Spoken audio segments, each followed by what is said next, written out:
Hello, everyone, and welcome to the PetroNerds podcast. My name is Trisha Curtis, and I am your host for this podcast. Unfortunately, today, we do not have the lovely voice of Ethan Bellamy. He is actually in North Carolina visiting his folks, so he will not be with us on this recording today. So this is going to be me, Trisha Curtis, running it solo. I had a podcast, the PetroNerds podcast, back in the day before it was hosted on the Digital Educator platform, and I did it solo. It wasn't nearly as fun without a co-host and back and forth, but it was filled with equally as nerdy of content. So bear with me, folks. There's a ton of information that we are going to slug through today. And unfortunately, we don't have Ethan to keep the guardrails up, so we'll see how this one goes. But today is August 17th. It is Tuesday. It is about 1:30 in the afternoon, and WTI is just under $67 a barrel. This is your episode 25 of the PetroNerds podcast, and we're going to go through oil markets and prices, oil prices, inflation. We're going to talk about the International Energy Agency's report. We're going to talk about OPEC. And we're going to talk about the the article from the Financial Times on China's coal-fired power plants, and we're also going to talk about the White House press briefing and the comments made on inflation and OPEC as well. So a lot to cover, and we'll go through this in a relatively timely fashion. But Ethan has pushed me on previous podcasts to talk about a price forecast or range that we do weekly, and I think a couple weeks ago, before we had Justin Kringstad on the podcast talking about the Williston Basin and North Dakota Pipeline Authority, we had talked about this $65 to $75 range that I had basically said that I thought was accurate for oil prices. And we've stayed in that. I hate to say I'm right, but I think this, obviously with concerns of the Delta variant and inflation, inflation concerns have helped weigh on the dollar and the value of the dollar. So that this certainly helped. That has certainly helped initially pressure some on oil prices. And then we've had a lot of renewed concerns and increased concerns on the Delta variant. A lot of that has been coming out of China, and it's multifold out of China. And part of that's because they have the continued crackdown on the economy, whether it's through the tech sector or now getting into the video gaming. But there's a number of things that are being cracked down. And so there's a little bit of hesitancy, I think, overall on the Chinese economy, which is weighing on oil prices. And then there's additional hesitancy related directly to COVID and the Delta variant, and that's because China saw some initial cases, and so they've taken a very strong approach to basically crack everything down and to shut everything down and to test a bunch of people. So when we saw prices slipping, part of that was because they had done a lot of testing in Wuhan, which was the original outbreak of the virus, and they had shut down a lot of flights, a lot of domestic flights. So there was a lot of initial concerns about domestic consumption in China coming down. So that was a big thing that's been weighing on the oil market. And then a number of other things have been weighing on the oil market. And that is the consumer. We just had retail sales actually out in the US, and you've seen that the Dow is down a little bit today, and the market's down. And that's because retail sales were lower than expected. We have had reports from consumer reports. I don't know if you saw the Reuters article that said dollar languishes near 1 week low after consumer sentiment blow. So dollar, obviously oil prices are inverse to the dollar. So we had the dollar languishing, which did help support prices a little bit. But this weak consumer sentiment is something to think about. And we have seen weak consumer sentiment in the last few weeks. And so it was at all-time highs. And in tandem with that, we have seen inflation. So the consumer price index, which the Bureau of Labor Statistics came out with, showed some pretty stellar numbers for inflation. And those numbers, actually, you can play around on the Bureau of Labor Statistics website, which is very good. And you can play around with the numbers. But the overall takeaway is that prices have continued to rise. And they didn't rise to the level people thought they would in July. So they weren't quite the same breakneck pace that they were from May and June, but they rose nonetheless. So month over month, we saw continued rise for inflation. And overall, actually, when you look at all items, less food and energy, we're up well over 4% on looking over a 20-year horizon. We're up we're basically 4.5% for inflation.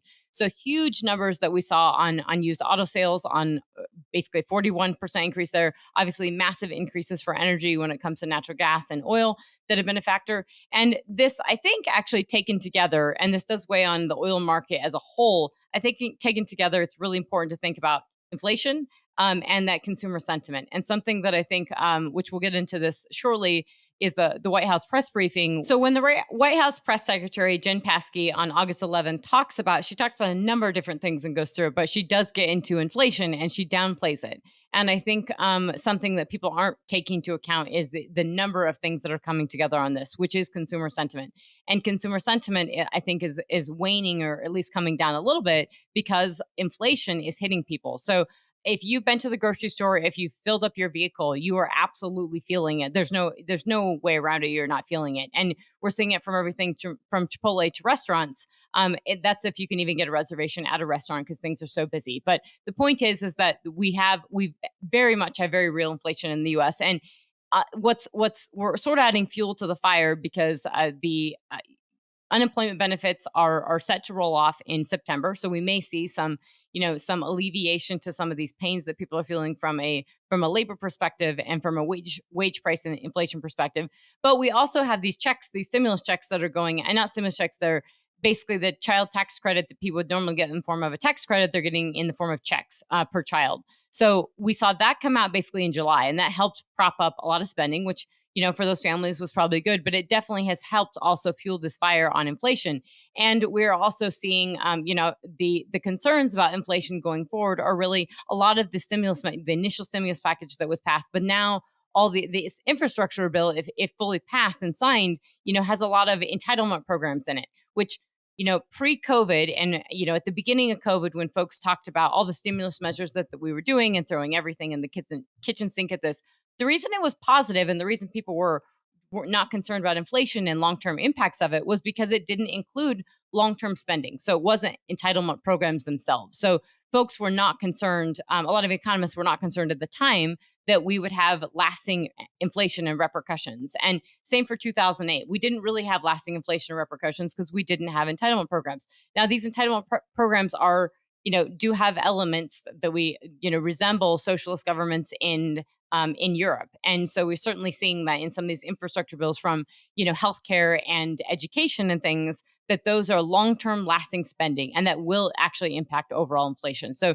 that's something to keep into mind. And I think overwhelmingly, as inflation and consumer sentiment, as inflation rises and doesn't go away, and consumer sentiment declines, all that will impact overall and can impact overall on oil demand. Now, we talked about the China piece, which is very, very relevant and real, but it's also going to impact oil demand in the U.S. for sure if everything is to slow down.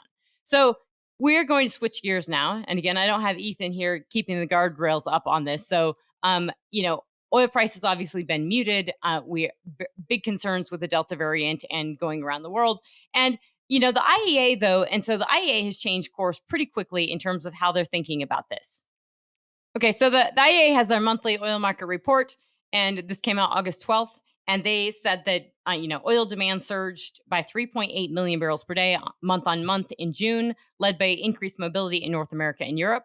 However, demand growth abruptly reversed course in July, and the outlook for the remainder of 2021, quote, and I'm quoting here, has been downgraded due to the worsening progression of the pandemic and revisions to historical data. So they had actually revised 2019 data down below 100 million barrels per day. So that was some of the revisions. And it's something that we've actually talked about previously in the podcast on the color that we have on demand data. And if you look at EIA, U.S. demand data, it has come down in the recent weeks. So we saw that massive spike at the beginning of July, well over 21 million barrels per day for U.S. product demand, and then it's since come down. Part of that's obviously summer season and waning, and folks, looking to get back to work, and Delta concerns, as well as consumer sentiment, I think, and overall inflation, I think simply costing more. But the point I make to this is that the only place that we have the greatest color in the world is the U.S. in terms of actual demand data. And so it can take years to actually revise the data and know what it was. So when we think about, prices moving up and down on demand concerns and fundamentals, it's not perfectly clear in any place outside the U.S. on what those actual supply and demand numbers are. Furthermore, so the really interesting thing is that the IEA cites a couple things. And, there was the Middle East Economic Survey pointed out that the International Energy Agency is warning of oil glut, and they're calling for so basically the IEA warns of oil glut, and this is simultaneous why the U.S. is calling for more oil. So this is a little fascinating, and we'll get into this when we talk about the White House press briefing and the call on OPEC by the U.S. to actually increase output, partly because we are seeing this inflation and oil prices are a big component of that.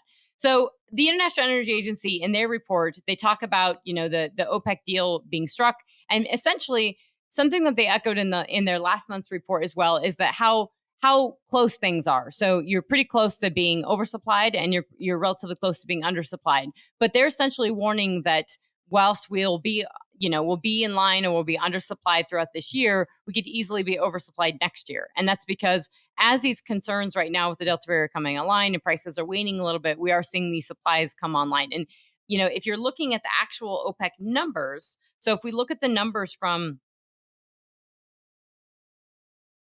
So if we look at the actual OPEC numbers from OPEC's monthly report that they put out as well and they put out this mid-August, their OPEC numbers, they're showing production at nearly 27 million barrels per day. So it's 26.657 million barrels per day for OPEC production. That is, compare that to 26 million barrels per day in June and less than 25.5 million barrels per day in May. So we've seen a significant increase. Now, IEA points out that these quota increases have gone up, right? Or the baseline numbers have gone up. So there was a baseline increase for the United Arab Emirates to 3.5 million barrels per day beginning in April 2022. So remember that this OPEC agreement was actually extended after we had all the, back and forth and everything in July and end of June and July. The agreement was actually extended through the end of 2022. However, that part of that means that these baselines were increased in beginning April 2022. So the United Arab Emirates baseline is increased at 3.5 million barrels per day. Their baseline is in April. And both Russia and Saudi Arabia's increased baseline is 11 million barrels per day. So they've increased significantly as well. Doesn't mean they will necessarily produce that. But we did see Saudi Arabia. So they went from 8.9 million barrels per day of production in June to a whopping 9.4 million barrels a day production in July. So they brought that million barrels a day back that they've been holding off. So Saudi Arabia is at 9.4 million barrels per day. Iran, just for perspective, is at almost 2.5 million barrels per day. So they're coming up a little bit. They were 2.44 million barrels per day in May. So they've come up a little bit. They're nearly 2.5 million barrels per day now. So everyone's sort of slowly adding to the market. The UAE has also increased output. They were just shy of under 2.7 million barrels per day last month. They're above 2.7 million barrels per day now. So look, all these, 10, 20, 30, 40,000 barrels a day for these smaller countries, but they're all adding up. So, that's OPEC production. Supply is being added to the market. And that is in the same time that, and this isn't the podcast we're going to do it, but I will be going through, U.S. production and the rig count has continued to rise. We saw that Baker Hughes showed that the 10 rig additions, we see a higher rig number, obviously, within various data, if you look at it. So rig counts are continuing to rise across the country. Haynesville, Permian, you see it. And we're seeing a lot of holes being punched into the ground in the U.S. And we are seeing definitely a massive flip and bifurcation with private operators and public operators. And we will be getting into this in a separate podcast, but I think it's extremely relevant to note that some of the major themes and trends in the earnings season from Exxon to EOG is really how fast you're drilling these wells, how fast they're completing these wells, the rapid increases in, or the rapid changes and, drilling longer laterals. So Exxon makes a point to talk about how they need less rigs than they did before. Obviously, that's because they went from, 55 rigs to 8 rigs now in the Permian Basin. And so they're justifying that to some degree, but they also explaining that their speed in which they're drilling is so much faster and the lateral lengths are so much longer. And I mean, for perspective, we are drilling 11,000 foot laterals in the Midland Basin. The average lateral feet in the Midland Basin is over 11,000 feet. So you're well over 2 miles now. So that's just something to keep in the back of your mind that, it is not just OPEC that's adding some of these barrels back. The U.S. is going to begin to be adding barrels back as well. And that is something that the EIA, the Energy Information Administration, has cited as well, in addition to the IEA, and that U.S. production it's not coming back in gangbusters speed, but it is coming back. So when the IEA talks about their concerns that they're having, they basically say, quote, but the scale could tilt. So they essentially say, right now we're undersupplied, and as these countries are adding barrels back, it's sort of working with the concerns with the Delta variant. So things are sort of going to be in line and they actually show for the third and fourth quarter of this year, they show supply and demand perfectly in line in their chart.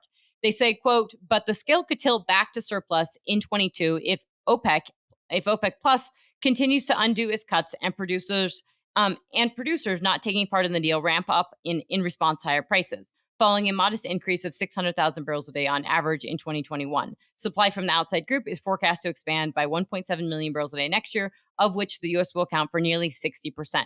So they're saying the U.S. is going to add production, and this is sort of weighing. And then this is where this is important, and it is really relevant because we've talked about the International Energy Agency's, the IEA's, net zero report that they talked, which is this roadmap. And we talked about how when it first came out, it was really talked about as a important thought piece, and that it was done on the request and at the president of the UK COP26 to the IEA, and they did this thought piece, which that net zero report basically asked and said that you had to stop investing in fossil fuels immediately. So it is interesting, and this is the very beginning of this. This is only page 3 of the International Energy. This is their monthly oil report. Says that, quote, it's not just that the oil market needs to be brought into balance. The world oil industry is struggling to find new business models to navigate the energy transition as outlined in the IEA's net zero by 2050 roadmap, while still meeting sustained oil demand.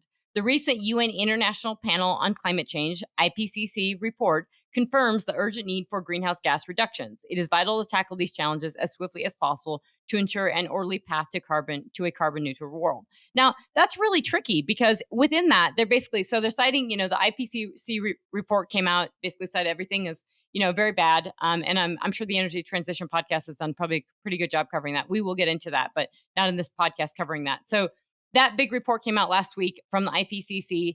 And so they're commenting on this and they're noting this. So they're referencing their roadmap report on net zero emissions, but that was a thought piece. And yet they're referencing it within this context. So the trouble I have with that is it's really tricky, right? It's that, you're wrestling with, they're not giving an answer. They're not saying reduce demand tomorrow and stop producing. And there's really no good answer there. And that's what the Middle East Economic Survey sort of points out in this, which is contradictory, is in this, that their title of their article in their August 13th weekly survey or weekly report that they put out says, quote, the title is IEA warns of oil glut, U.S. calls for more oil. And there is a lot of irony to this. I'm sure that prices cooling off somewhat have helped, make the administration feel a little bit better in the U.S. because oil prices have come up considerably. And we have a continued ban on federal leasing in the U.S. And this is where things get really interesting this week because I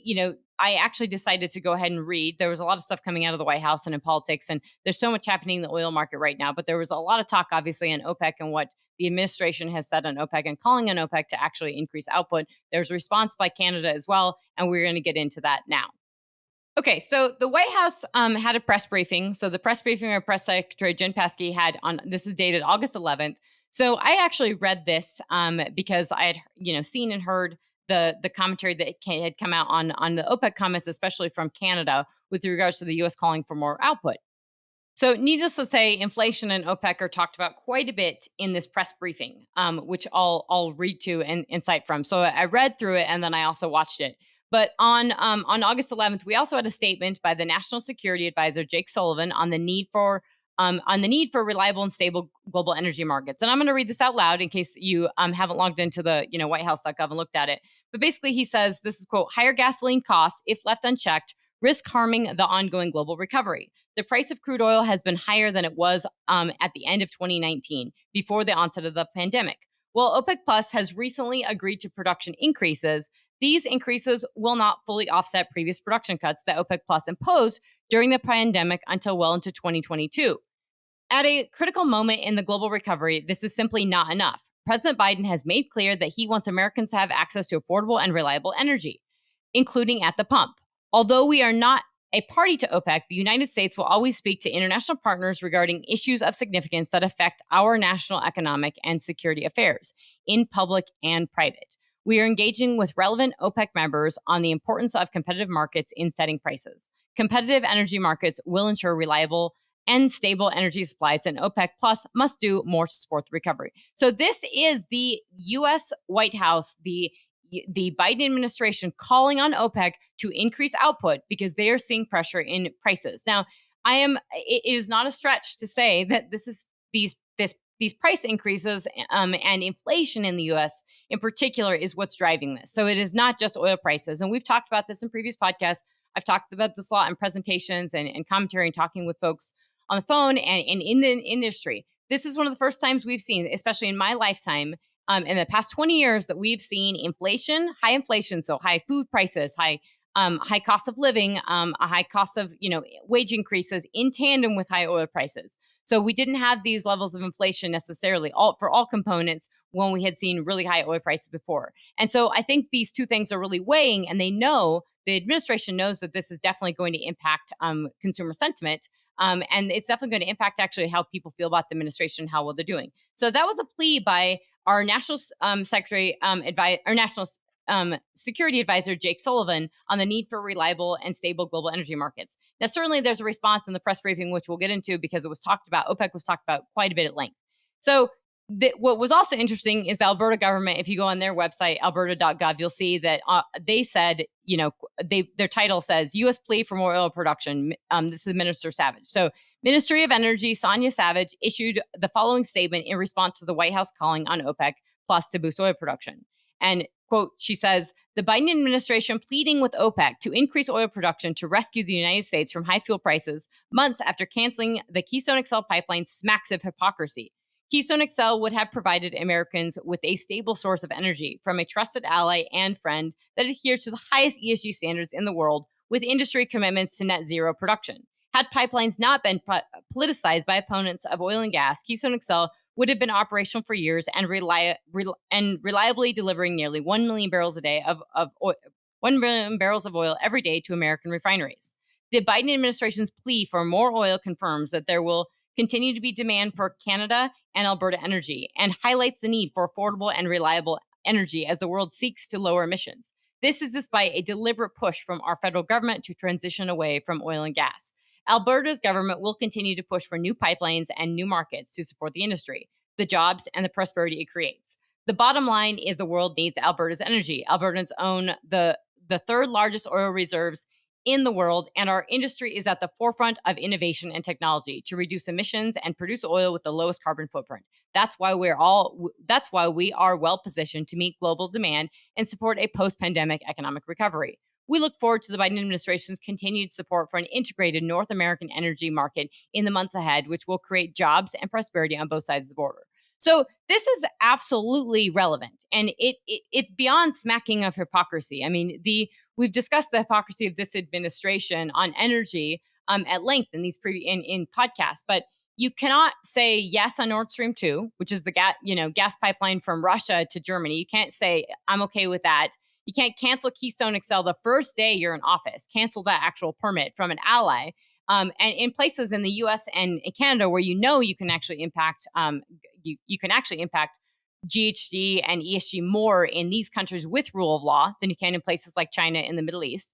So it's beyond hypocritic of this administration to come and call out on OPEC to actually increase output, especially in light of the fact of canceling Keystone XL, which I think the minister does a fantastic job of explaining all of that and saying essentially, why wouldn't you allow this production coming from Canada? So you did that day one, and now you're calling for increased output. And in addition to that, which the press briefing does not get into, but in addition to that, we have a continued ban on federal leasing on U.S. federal lands that was put in place by the Climate Change Executive Order 14008, and that is is beyond hypocritic to say we have a ban on leasing in the U.S., but we're asking other people to increase it. And so the White House's response to this, and this does, this was talked about at length, and I'm going to also talk about the piece on inflation because, if you're interested, you should take a listen to you can find it on YouTube and listen to the whole thing. But if you read it,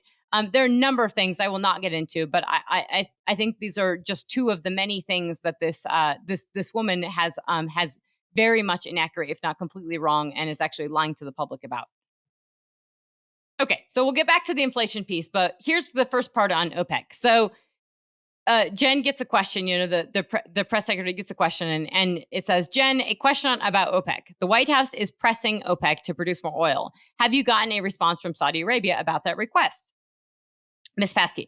Well, first, I would say this is just an outreach that's just happening over the last couple of days, but it's also ongoing and something that isn't new. As of today, or even as of yesterday, we've had ongoing engagements.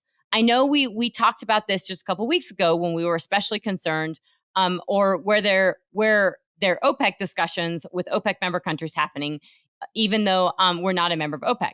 So the steps were announced this morning, which include, as you referenced, Jeff, National Security Advisor Jake Sullivan putting out a statement about White House officials are continuing their engagement with relevant OPEC members on the importance of competitive markets and setting prices and doing more to support the recovery. It also includes a letter that was sent from the from our NEC director Brian Deasy on the to the FTC to consider encourage them to consider using all the available tools to monitor U.S. gasoline markets. So they're clearly concerned about inflation, and I'll reference back because they mentioned inflation right before we get into this, and this is a component of this. She goes on to say, so this is not meant to be for immediate response necessarily. It's meant to be a long-term engagement, consistent long-term engagement as we work to address not just anti-competitive behavior in the United States, but in the global marketplace as well. And also taking steps that we feel are prudent to keep gas prices down for the American public. So she's not addressing directly that they called on OPEC to increase output and keep opening the tap so that oil prices will be low and abundant for the global market. Not addressing at all that they've reduced production, or they're trying to actually reduce output in the U.S. The question goes on to say, I have a broader question on the theme. How does this White House square a push for OPEC or Saudi Arabia to increase production of oil, which is a fossil fuel, with your climate change agenda, which is basically to get away from fossil fuels? And the press secretary responds with, well, first, I'd say, Jeff, the experts, she doesn't say which experts, she just says experts have consistently debunked the notion that efforts we're undertaking to transition to net zero by 2050 and a clean power sector by 2035 are related to domestic production at home. I would just note, I know that wasn't exactly your question, but I wanted to get that in there. So I'd love to know what expert she's referencing that reference and cite that plans to reduce production at home don't impact oil and gas prices in the U.S. and abroad. So plans to reduce production at home don't impact that. So she's conflating or convoluting or basically not telling the complete truth here. And I think, the way this was touted and pushed was kind of unbelievable. She goes on to say, our view is, one, that there are steps OPEC can take. What we're raising here, as we've raised in the past, production and the need to increase production, as you've said, to make sure we have that available to help address the price of gas. We're also talking, though, more importantly, about the competition and about ensuring that pricing on the global market is something that is aligned with what is fair and what is competitive as well. So we're talking about a number of steps, not just one. But I'd also like to note that what we know that they have supply that's available, that can be accessed, and that's what we're really referring to here. So the problem with this is that we have the production, so we have access. So we shut down, we shut in 2 million barrels a day of production, roughly, a couple million barrels of production that's slowly, we probably shut in about 1 million barrels a day of production, and we lost production again in February of this year when we shut in production because of these storms, or they were forced shut-ins. So the problem is that we have we're recovering from that, right? We're recovering from a massive jarring in oil price. We have this massive recovery, and we also have this problem with, we didn't allow for Keystone XL. So we're not allowing production in Canada to actually flourish and come down to the U.S. And we're nearly self-sufficient in oil and gas production and use from Canada and the U.S. alone. Or we were nearly self-sufficient, at least pre-COVID and during COVID, especially with demand coming down. So, but she's concerned that oil prices, she and the White House are concerned that oil prices are going up, and that's obviously going to impact how people view the favorability of the administration and of the president. And so it's beyond hypocritic to be pushing their climate change agenda, to not be reducing output in the U.S. through a continued ban on federal leases, which has been deemed illegal by courts, but they've continued this ban. There's no end in sight yet. They're still waiting on announcing something of probably an increased royalties and a number of things that we've talked about before. So that's just a reality there. I'm going to back up just a second and to put this in context to talk about inflation, because before that question on OPEC, she is asked about inflation, and she does the same thing. So where she inserted the thing that what they're doing is not counterproductive. So basically, and as experts have consistently debunked the notion that efforts we're undertaking to transition to net zero by 2050 and a clean power sector by 2035 are related to domestic production at home.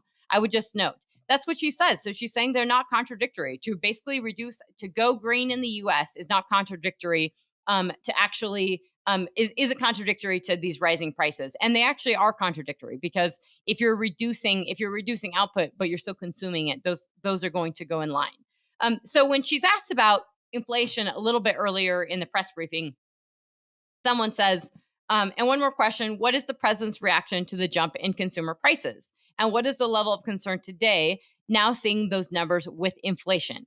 So she says, well, Caitlin, this is the press secretary responding. She says, well, Caitlin, if you actually look at the numbers and the trends over the last several months, it shows that core inflation, one, was not only below expectations, but it decelerated from last month and even from the month prior. So over the last couple months, we actually saw it trended downward over the last 3 months, and that is an encouraging sign.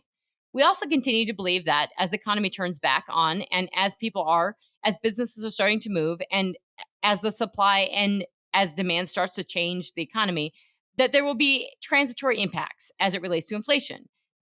Those are projections that have been made, of course, not just by the Federal Reserve, but by the CBO, Goldman Sachs, UBS, Moody's, and others. They've also predicted that the inflation will come down next year, and that those are projections that we abide by. So it's beyond smacks of hypocrisy, as Minister Savage from Canada said, because you can't be that concerned about oil prices and gas prices if you're not concerned about inflation. So that's one piece of this. So they are getting concerned. And by the way, many economists, all you have to do is listen to CNBC and Bloomberg, and you will hear plenty of economists and plenty of industry leaders who are massively concerned about inflation. All you have to do is listen to earnings calls in and outside of the oil and gas industry that talk about wage inflation, in the inability to get employees to work for them, the inability to get part-time employees. I mean, massive impacts of inflation into the entire sector of across the value chain in the U.S. economy. So it is a very, very serious issue.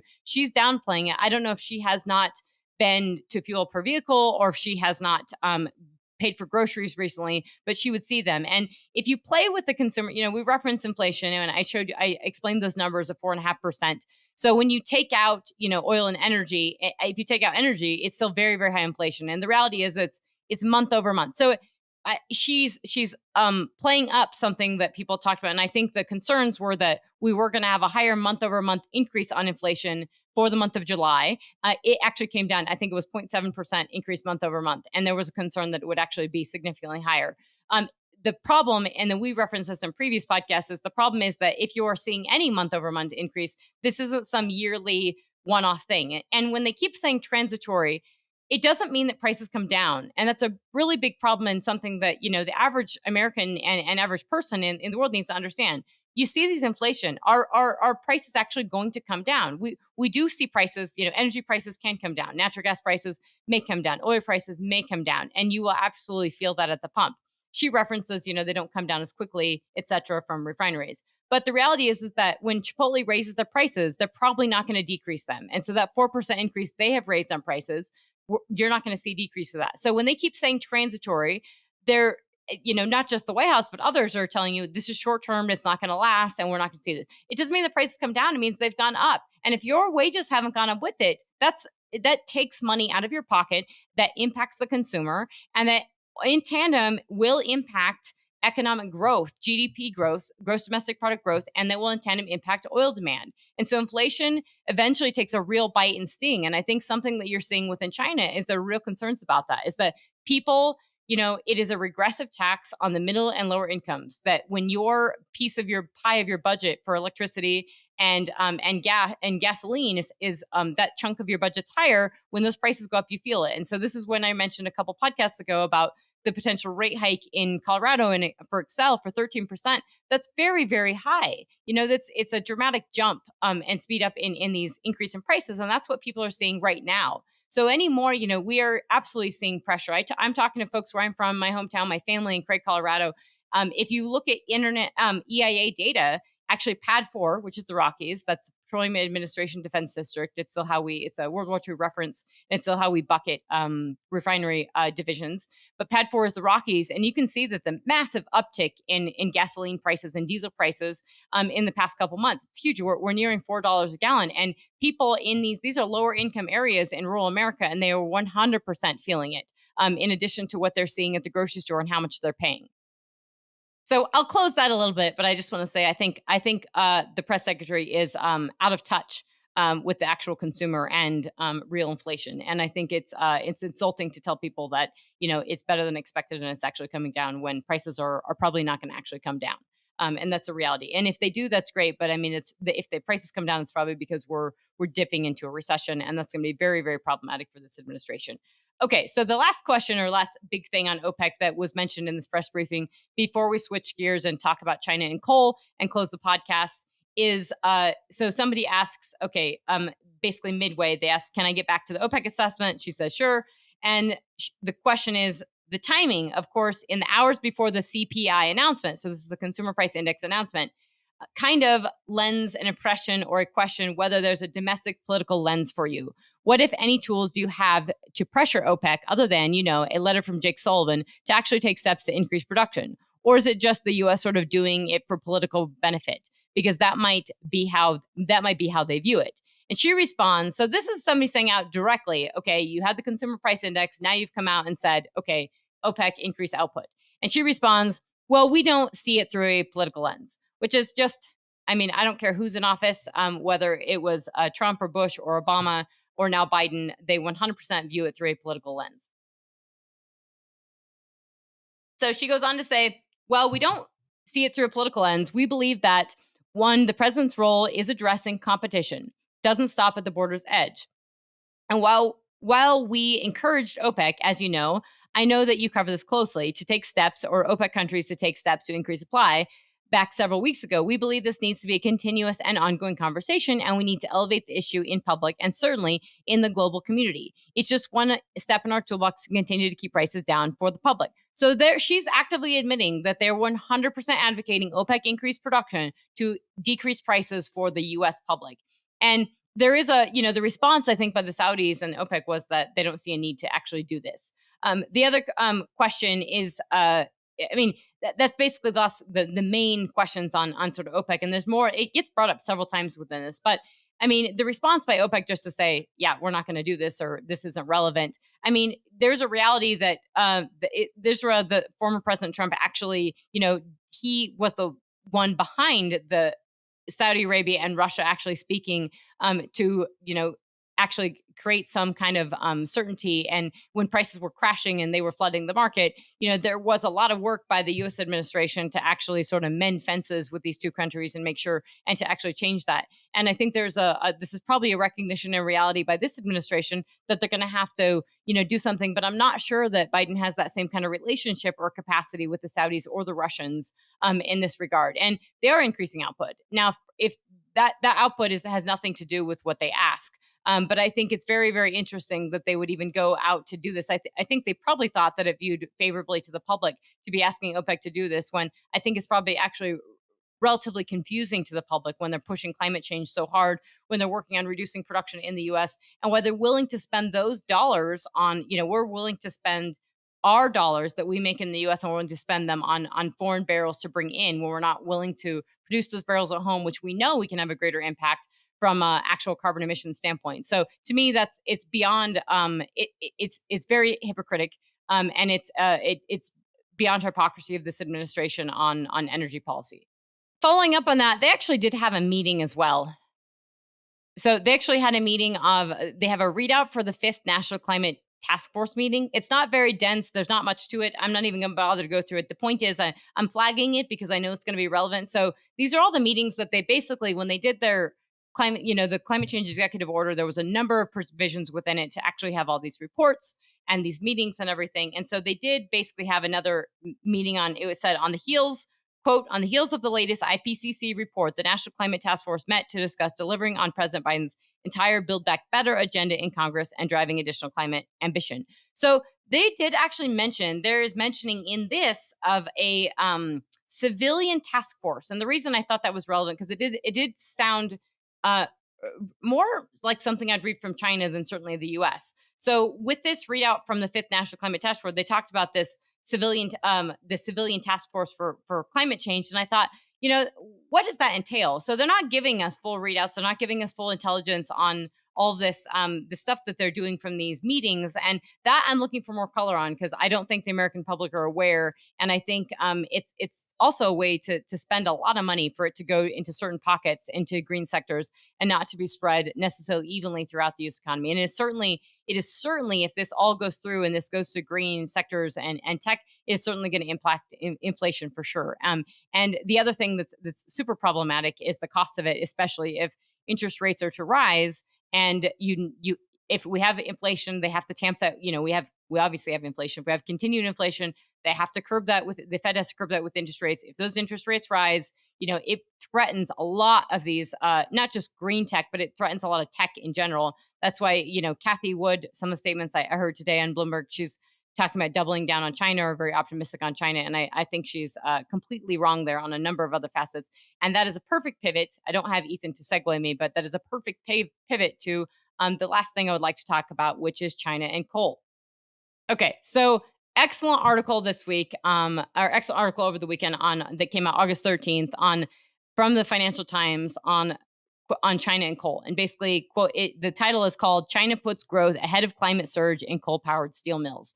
So essentially, people have been, China says things like, we're going to, cap our emissions or reduce emissions, or begin seeing a leveling off emissions in 2030. And then they say basically, by 2060, we'll be net zero. And everybody's looking for evidence of that to actually take place. And there is no evidence. You can cite it, you can talk about it. There's a reason that China brought it up. There's a reason why China talked about it and wanted to cite it. It's because they got a lot of credibility for it, and they don't have to do anything. They have done absolutely nothing. So when the coverage and reporting of this is really poor, because it's always on Bloomberg, at night you see the flash up that says, oh, China looking to curb emissions but can't do it because they have to increase output for coal.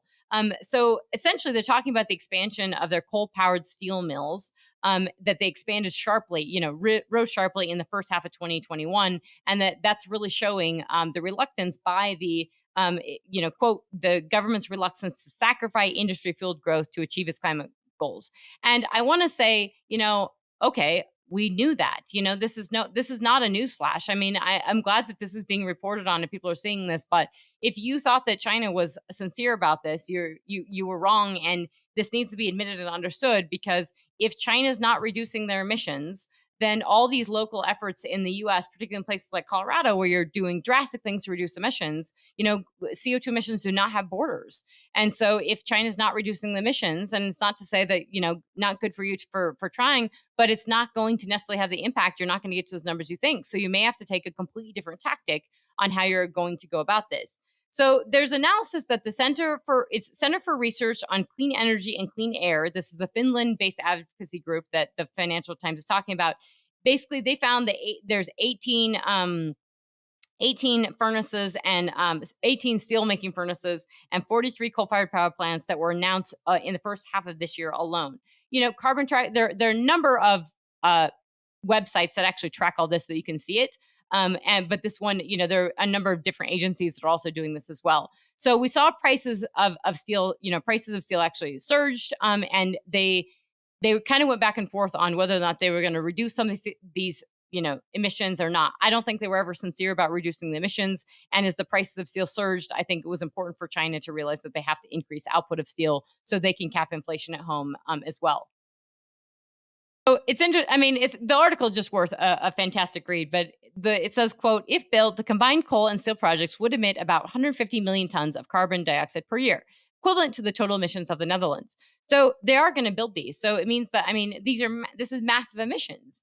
And the guy from the CREA, the woman from the CREA, the lead analyst, Lori Milvitra, which I'm probably botching that name, so I apologize, but it's a double quote. So this is quoted within the Financial Times, says, double quote, in quote, steelmakers haven't gotten the memo yet on emission reductions. And that's not steelmakers haven't gotten the memo. That's China isn't sending the memo. Everything in China is done on a 5-year, is done on a top down. So it's done on a provincial level and down. So if the steel makers aren't doing it, it's because they don't have to, because they're actually being probably told to ramp up output, not reduce output. So that's something to keep in mind. And it's the second largest source of carbon emissions in China is steelmaking. So this is a really big deal if you're thinking about, it's just a really big acknowledgement and a reality check that China is not going to reduce emissions. So it goes on to say, and I says, the quote goes on to say, double quote, "I don't see the maths for getting to carbon peak by 2030 without a 30% reduction from steel."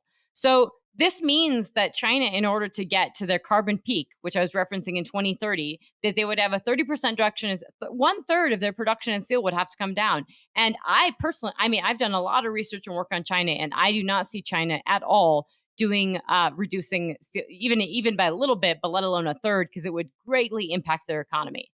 The other piece that this talks about, so absolutely don't believe that the China would reduce steel output if it's going to impact their economy. I don't think they're going to do many things to reduce emissions because it is going to have a negative impact on their economy. And they'll probably, mask the data and just say that they're doing it.